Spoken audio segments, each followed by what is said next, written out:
Bismillahirrahmanirrahim. Assalamu alaikum. Dear colleagues and my dear PGs,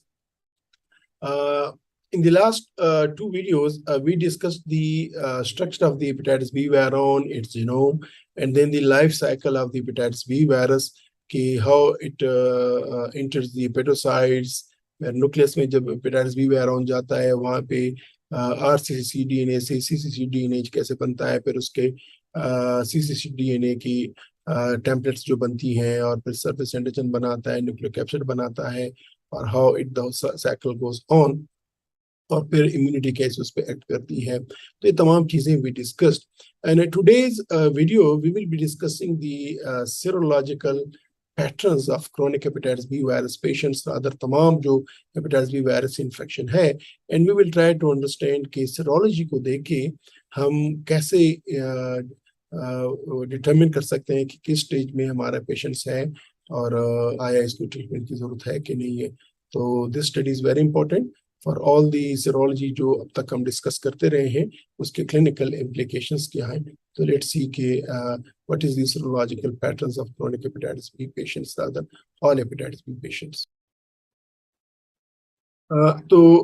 Let's start the understanding the HBV serology. We know that the understanding the HBV serology is the key for effective therapy. This is very, very important. And we also know that HBV virus is a lifelong disease and there is no cure. We can only control it. And we also know the fact that the triple C DNA is the main reason or the power for the essential for the HBV DNA proliferation. The CCC DNA resides in the hepatocytes lifelong, and that's the reason the HBV DNA proliferation goes on unless the immunity naturally controls it, or we give the drugs and we control this proliferation. The HBV DNA proliferation on one end and the response of the immunity on the other end, these two determine that what is the phase of these patients. So what we can say that this is the hepatitis B is a sort of the acute autoimmune disease where the immunity when take those hepatocytes which harbor the CCC DNA. So it's the indirect control of the immunity of those hepatocytes, and the damage sustained by the got by the hepatocytes is because of the own immunity of the patients. So the immunological response, it has got the basic role in the HBV therapeutics. We all know this. So ये structure हम discuss कर चुके हैं पिछले दो studies में. Won't go into the detail. We all know that what are its components: the surface antigen, the E antigen, the core antigens, the relaxed circular HBV DNA, and the polymerase. And this is the whole whereon these are the cross-sectional parts, small surface antigen, intermediate, the large one, and then the E antigens, the C antigens, and then the nucleocapsids, the DNA, and the DNA polymerase. We all know that. This is what the virus brings to the body: surface antigen, E antigen, core antigen, the DNA, and the DNA polymerase.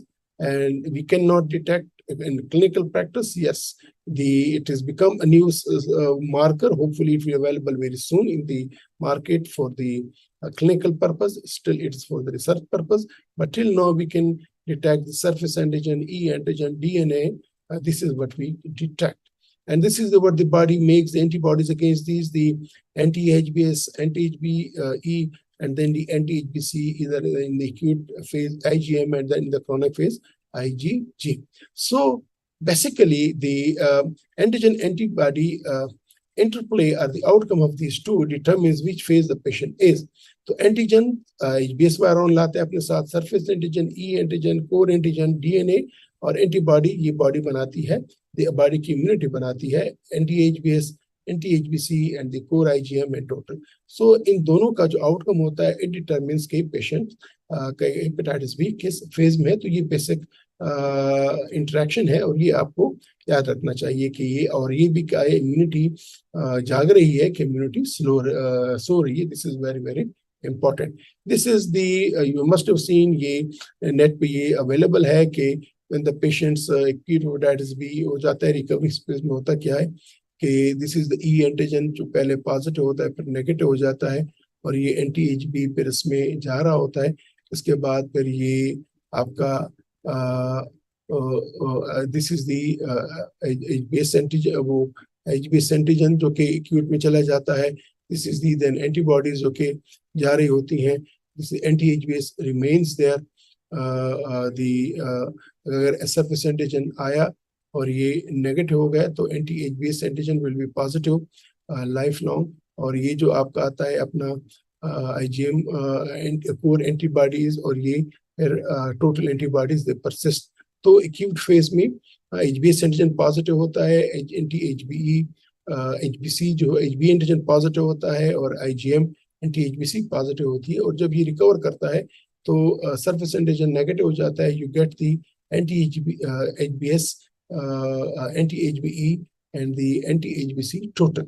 तो ये simple है, हम discuss कर चुके हैं। This is serological pattern of the acute hepatitis. Chronic में होता ये है कि फिर सरफेस एंटीजन भी रहता है और इसके साथ साथ आपके टोटल एंटी एचबीसी भी रह रही होती है। और टू स्टार्ट विद इनिशियली में ई एंटीजन पॉजिटिव होता है, बाद में ई एंटीजन नेगेटिव हो जाता है, एंटी एच बी पॉजिटिव हो जाता है। तो ये जो डायग्रामेटिकली प्रेजेंटेशन ऑफ दीज है, हम एक टेबल में इसकी मजीद डिटेल देखेंगे और समझने की कोशिश करेंगे। अब एक पेशेंट्स है, ये है hepatitis B virus infection patient और ये मार्कर्स हैं HBs antigen, anti HBs, E antigen, anti HBE और ये टोटल कोर एंटीबॉडीज और IgM कोर एंटीबॉडीज DNA और द ALT।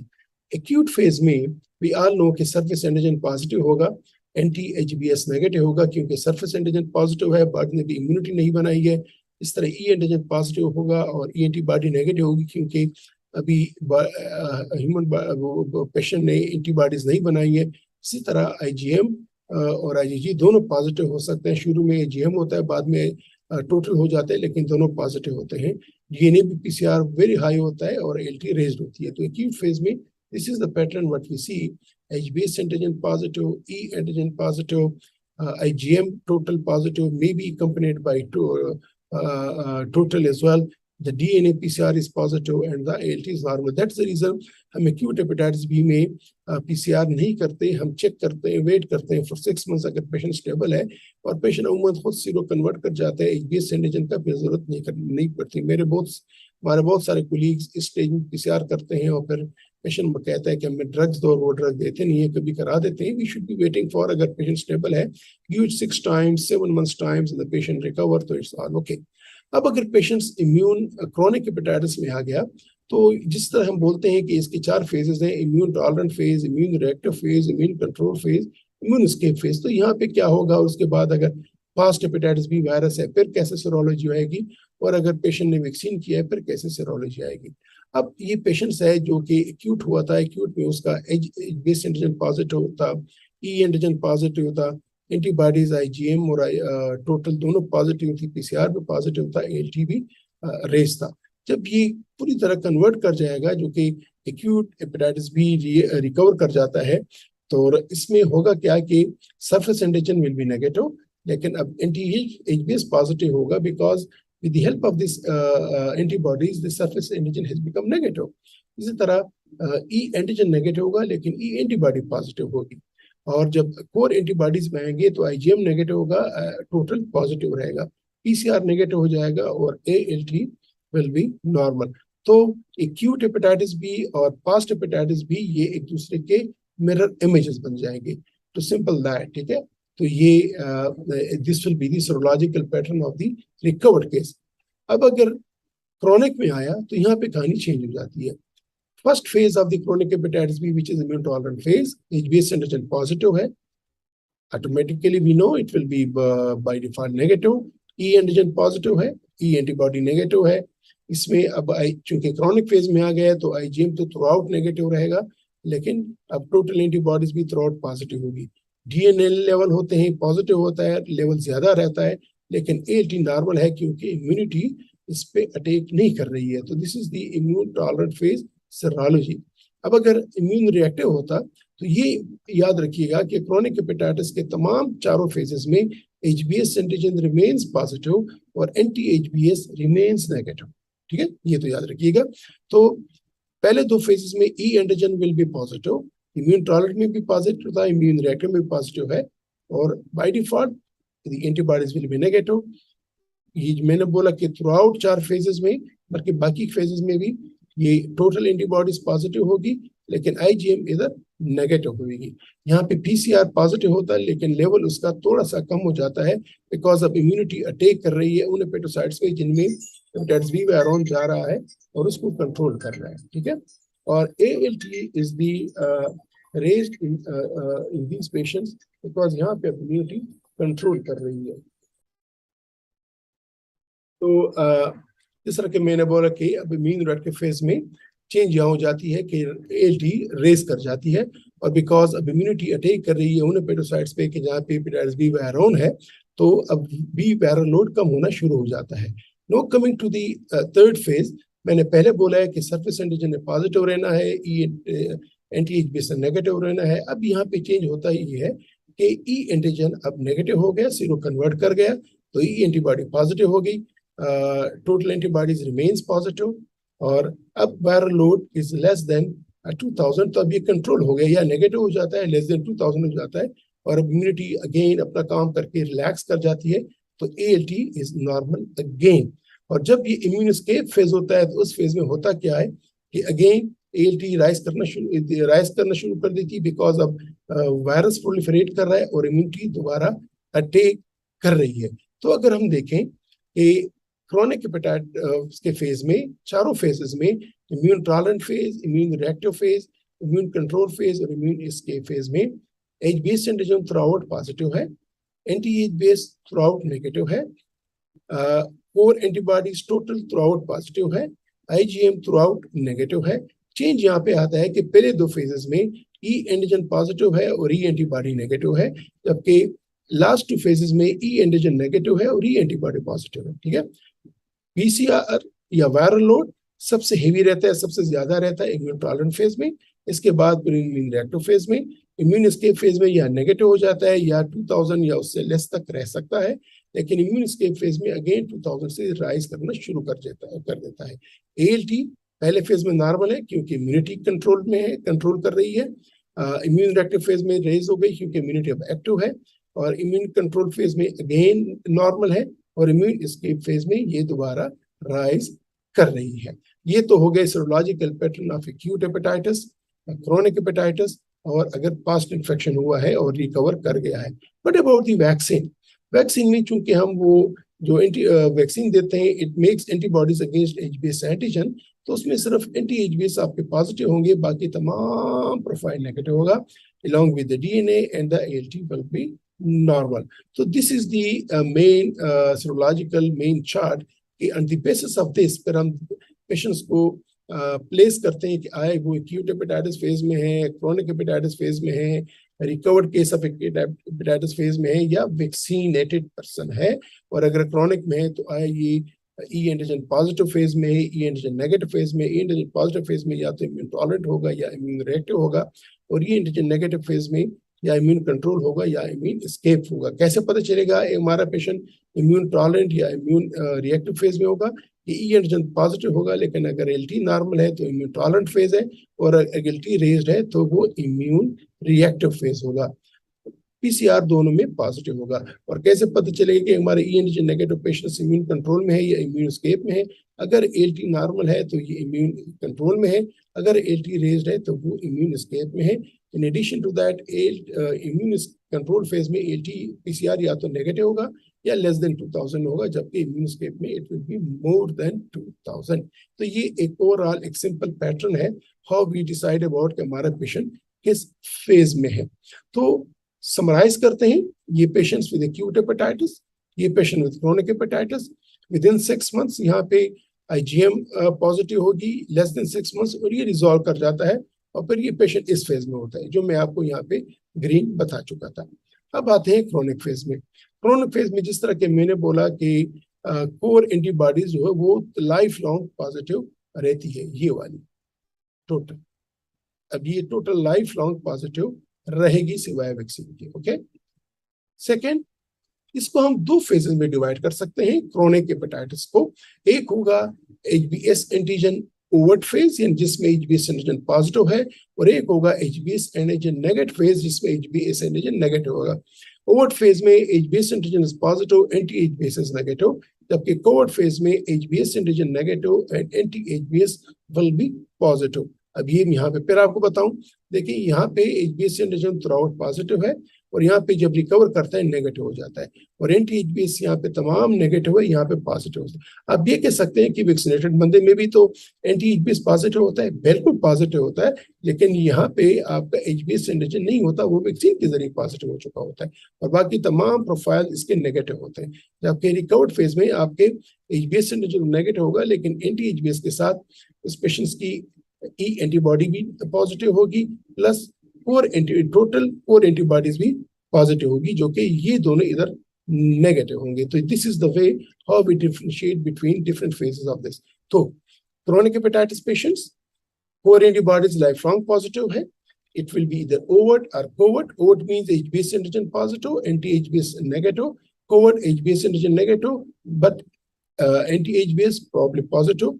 फिर हम इसको ये ओवर्ट फेज को पहले जो दो फेजेस थे, ई एंटीजन पॉजिटिव फेज, और ये जो last 2 phases of the overt जो कि ई एंटीजन नेगेटिव थे, as well as the covert, यहाँ भी HB एंटीजन नेगेटिव होता है और एंटीबॉडीज पॉजिटिव होती है। This is the way this serology matters. मैं पहले बोल चुका हूँ कि फर्स्ट फेज को इम्यून टॉलरेंट फेज बोलते हैं, सेकंड फेज को इम्यून रिएक्टिव फेज बोलते हैं। इम्यून टॉलरेंट फेज में E antigen is positive, HBs antigen is positive और antibodies positive. Immune reactive phase में भी again E antigen is positive और HBs antigen positive. Immune control phase में फिर ये ई एंटीजन नेगेटिव फेज हो जाता है, और यहाँ पे इम्यून एस्केप फेज में भी ई एंटीजन नेगेटिव होता है। जबकि कोवर्ट फेज में हम इसको अकल्ट हेपेटाइटिस बी का नाम दे सकते हैं, और ये किसी वक्त भी दोबारा प्रोलिफरेट कर सकता है, even HBs antigen seroconvert भी कर सकता है कुछ पेशेंट्स में। ठीक है, ओके। तो अब ये जिस तरह मैंने बोला था कि ये एक डायनामिक डिजीज है, पेशेंट एक फेज से दूसरे फेज में जा सकता है और जाता है clinically. What about the DNA levels? They are highest in the first immune tolerant phase. They are second highest in the immune reactive phase. इसके बाद फिर third highest are in immune escape phase, सबसे कम होते हैं immune control phase, 0 और less than 2000 unit. ठीक है, और कोवर्ट या अकल्ट हेपेटाइटिस बी में it may be positive, it may be negative. ठीक है, ALT in the first phase normal, in the third phase normal, then here again it's normal, लेकिन second phase में raise हो जाता है, यहाँ पे इम्यून इफेक्टिव रेज में हो जाता है, और अगर यहाँ पे कोवर्ट फेज में भी रेज हो सकता है, लेकिन उस वक्त फिर small levels of antibodies will become positive, or even at the time the viral load may be high. नई टर्मिनोलॉजी में इम्यून टॉलरेंट फेज को जिस तरह के मैंने बोला, HBe antigen positive chronic hepatitis में इंफेक्शन बोलते हैं, और इसको हेपेटाइटिस का फेज बोलते हैं। इम्यून कंट्रोल को आप E एंटीजन नेगेटिव इंफेक्शन बोलते हैं, और इम्यून एस्केप फेज को आप हेपेटाइटिस का नाम दिया जा रहा है। दिस इज इंपॉर्टेंट कि हेपेटाइटिस फेज में नेक्रो इन्फ्लेमेटरी एक्टिविटी होती है, और वी ऑल नो कि chronic hepatitis is accompanied by the fibrosis, and fibrosis with the passage of time it will be increasing in the quantity from F0 to F1, F2, F3, F4. So longer the duration of the necro-inflammatory activity, longer the duration of the chronic hepatitis B, either E antigen positive or E antigen negative, higher will be the deposition of the fibrous tissue in these patients. तो अगर इस phase में है, qualifies for the treatment के patient को treat करें, इस phase को शॉर्टन करें और अरेस्ट करें इन्फ्लेमेशन को, तो it will B reduces the chance of deposition of the fibrosis. और अगर इसमें डिपेंड करता है कि आउटकम इसका क्या है, HB एंटीजन सीरो कन्वर्ट कब कर गया है, DNA सप्रेशन प्रोलिफरेशन कितनी जल्दी होती है, फैक्टर्स क्या है। मैं पिछले वीडियो में डिस्कस कर चुका था कि एक age of acquisition of HBV infection is very important. Early the age, later the immune reactive phase, और चाइल्डहुड में सेकंड थर्ड डेकेड तक में immune reactive force sets in करता है, hence later the HBe antigen seroconversion. तो इसलिए this is very important कि हम इस ड्यूरेशन को कम करें। ड्यूरेशन को कम करेंगे तो हम बैड आउटकम्स को रिड्यूस करेंगे। ठीक है, तो and this in this way, if we shorten the duration of the immune reactive phase, we will lower the chances of liver cirrhosis onsets and chances of the hepatocellular carcinoma in these patients. तो timing, stability, HBV genotypes भी हमने कहा था, spontaneous versus antiviral induce, ये भी important है। अगर spontaneously ये सीरो इम्यून रिएक्टिविटी हो जाती है और सीरो कन्वर्ट कर जाते हैं, दिस इज बेटर देन अगर पेशेंट्स को ड्रग के जरिए किया जाता है। अब coming to the E antigen negative hepatitis, again ये this is the indication for the treatment to stop the nectar inflammatory activity and to lower down the slow down the deposition, rather stop the deposition of the further fibrous tissue in this very patient. So immune escape phase ka outcome is the erratic suppression of the BBDNA proliferation factors, again age of the immune escape phase and duration of the immune reactive phase. This is very very important. तो इन दो phases में जिस तरह के ये तमाम उसको short किया में सिंप्लीफाई किया है कि सीरोलॉजी में एचबीवी इन्फेक्शन ये वैक्सीनेटेड है, एक्यूट में HBs syndrome throughout positive, anti HBs throughout negative, acute और क्रोनिक में ई एंटीजन ये दो इनिशियल दो फेजेस में, और along with acute positive antibody will be negative, और इस तरह core antibodies throughout positive, and the DNA is again depending upon which stage, LT stage. तो ये मैं उसके तमाम समरी है जब अपनी डिस्कस कर चुके हैं। तो चीज ये कि when we look at the serology, we can place the patient either कि वो इम्यून टॉलरेंट फेज में है, इम्यून रिएक्टिव फेज में है, इम्यून कंट्रोल फेज में है, इम्यून एस्केप फेज में है, या कोविड में है, या फिर एक्यूट फेज में है, या फिर वो वैक्सीनेटेड में है। तो it tells a serology कि has a patient current HBV infection, no or yes. अगर yes है तो acute है या chronic है, और has patient immunity against HBV, no या yes. अगर yes है तो because of the post infection और because of the HBV vaccine. तो ये हमें बताता है कि जब ये serology की आया पेशेंट्स को हेपेटाइटिस है कि नहीं है, अगर है तो आए एक्यूट है कि क्रोनिक है, और इसकी इम्यूनिटी बनी है कि नहीं है, अगर बनी है तो आए ये स्पॉन्टेनियस बनी है या बिकॉज ऑफ दी वैक्सीन बनी है। किस तरह, I will share with you in the couple of slides next time, in the next slides. This is we all know the antigens, and this is the body response. And what we do in the serology, we do the HBS antigen, we do the anti-HBS, we do the core antibodies. With the help of these two antibodies and one antigen, we can put a patient in some particular category of that. HBS antigen, it tells active infection, either acute or chronic. Anti-HBS, it tells the immunity, either because of the vaccination or because of the infection. And core antibodies tells whether the patient has got current infection or post infection. किस तरह अभी हम देखते हैं, ये coding है जहाँ पे डार्क है, और ये उसका इंटरप्रिटेशन है। अगर एक पेशेंट्स का HBS एंटीजन भी नेगेटिव है और एंटी HBS भी नेगेटिव है और कोर एंटीबॉडीज भी नेगेटिव है, ये जो मैं कहा था कि ये हम क्लिनिकली जब 3 कर लें, HBS एंटीजन कर लें, एंटी HBS कर लें और कोर एंटीबॉडीज कर लें, अगर ये सब के सब नेगेटिव है, इट मींस के patient is susceptible for acquiring infection. इसको कोई तो इस पेशेंट को वैक्सीनेट करें ताकि ये इन्फेक्शन से बच जाए।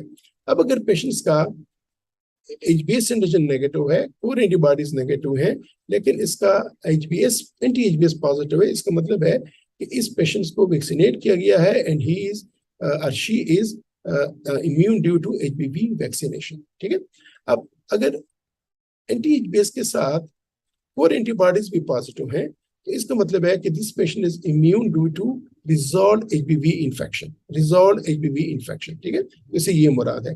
अब अगर पेशेंट्स का HBS एंटीजन नेगेटिव है और इसका एंटी HBS भी नेगेटिव है, लेकिन इसका कोर एंटीबॉडीज पॉजिटिव है, what are the possibilities? Possibilities is या तो ये डिस्टेंट रिजॉल्व HBV इन्फेक्शन है बहुत कोई 2-3 डेकेड्स अगो, या ये कोर एंटीबॉडीज फॉल्स पॉजिटिव आई है, या ये एक्यूट इन्फेक्शन है जो कि अब रिजॉल्व हो रहा है, और ये passive transfer of maternal anti HBC to the baby, या occult hepatitis B virus infection है। तो ये पॉसिबिलिटीज हो सकती हैं। तो इस पेशेंट्स का जरा वक्त का फॉलोअप चाहिए होता है। अब अगर एक पेशेंट का HBS एंटीजन पॉजिटिव है, एंटी HBS नेगेटिव है और कोर एंटीबॉडीज पॉजिटिव है, वही हम तीनों में चल रहे हैं, तो इस पेशेंट्स को आइदर या तो हेपेटाइटिस बी वायरस इन्फेक्शन है एक्यूट या क्रोनिक। अगर एक्यूट होगा तो उसका IgM पॉजिटिव होगा, और अगर क्रोनिक होगा तो उसका टोटल पॉजिटिव हो, और देन इसके बाद फिर फर्दर वर्कअप चाहिए होगा, इसका ई एंटीजन और डीएनए लेवल और तमाम सब चीजें। तो ये सीरोलॉजी का उस वक्त होता है कि जब हम डीएनए पीसीआर नहीं कर रहे हैं, हम ई एंटीजन नहीं कर रहे हैं बिकॉज ऑफ द कास्ट या फाइनेंशियल कंस्ट्रेंट्स, तो हम कैसे मालूम कर सकते हैं कि हमारा पेशेंट किस कैटेगरी में फॉल करता है। तो दिस इज वेरी इंपॉर्टेंट कि हमें पता चले कि हमारा पेशेंट किस फेज में है, आए वो एक्यूट फेज में है, वो रिजॉल्व फेज में है, या वैक्सीनेटेड फेज में, और अगर क्रोनिक फेज में है तो आया वो इम्यून टॉलरेंट में है, इम्यून रिएक्टिव में है, इम्यून कंट्रोल में है, या इम्यून एस्केप में है। Because when we do the serology, और सेरोलॉजी का मतलब ये कि एच बेस्ड एंटीजन आपने किया, आपने एंटी एच बेस्ड किया और कोर एंटीबॉडीज की, और उसके बाद फिर आपने अभी पीसीआर नहीं किया, और अब आप देखते हैं कि आई एम इस पेशेंट का पीसीआर करूं कि ना करूं। ये अमूमन एक लार्ज स्केल पे अगर आप पेशेंट्स की स्क्रीनिंग करते हैं और want to identify the patients for treatment, उस वक्त इसका काम आ जाता है। अदरवाइज क्लिनिकली जब हमारे पास पेशेंट आता है तो वो या तो पीसीआर कर चुका होता है, या वो क्लिनिकली भी इंडिकेटेड होता है। लेकिन सेरोलॉजी से आपको मतलब ये मुराद होना चाहिए कि ये आपको इल्म होना चाहिए कि सेरोलॉजी की सिग्निफिकेंस क्या है, and how with the help of the serology we can put a patient in the specific group, and then consider कि अगर पेशेंट्स को ट्रीटमेंट चाहिए कि नहीं चाहिए। इंशाल्लाह in the coming video we'll be discussing कि अगर H B S antigen positive आता है तो उसको वर्कअप हमें कैसे करना होता है, और कैसे फिर हम आगे जाते हैं, स्टेप बाय स्टेप क्या इंपॉर्टेंट है, हर स्टेप की क्या इंपॉर्टेंस है, और इसके बाद फिर हम why we should treat this patients. तो this is very important, please keep watching, and इंशाल्लाह अजीज in the next video we'll come to the next phase of this HBV videos series. Thank you very much. See you then. Khuda Hafiz.